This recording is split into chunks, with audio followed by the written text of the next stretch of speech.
Hey guys, what's going on? In this quick video, I want to talk to you about why it's so important to work a shit job at least some point in your life. A lot of early stage startups are younger entrepreneurs when they try to get into business for themselves. Sometimes they completely skip the step of working for somebody else, or at least working a shitty job for somebody else. And I think it's a really, really important thing. And in fact, I was reading an article a few weeks ago on entrepreneur.com where they were talking about the difference between younger inexperienced entrepreneurs and older inexperienced entrepreneurs. And by a wide, far, far margin, the ones that had started up their business into their 40s were considerably more successful than the ones that had started up their first business in their late teens, early 20s. And they postulated that it had something to do with working for other people and being exposed to that environment. So if you have an opportunity to, and if you haven't yet, find yourself a job working for somebody else and work a shitty job. It really gives you good perspective and value on what it takes to run a business, because you have no concept whatsoever what jobs are worth, what a good job is, what a bad job is, what a compensation plan might or might not look like. I think it's so valuable to work at least a crap job at some point in your life. You know, my first startup, my first real business happened when I was around 30.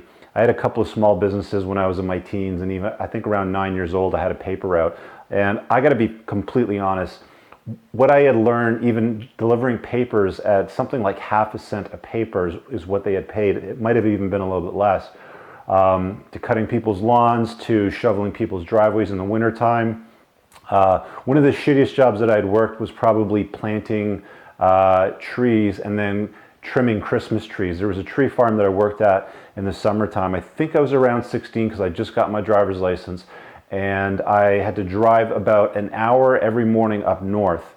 And it had to be done early in the morning because for whatever reason, when you prune or trim Christmas trees, it's got to be done out of the heavy heat during the day. And they do this stuff in June and July. So, you know, they hauled all these kids up to whatever, about an hour away in, you know, farmland. And we're up there pruning, trimming these Christmas trees, trying to give them the nice, you know, pyramid, you know, that pretty shape. So when people came around in December to, you know, saw them down or chop them down, they'd have a nice looking tree. And that was probably one of the shittiest jobs. It was hot. There was very little access to cool water or any water. I mean, whatever you brought with you, you drank fairly quickly.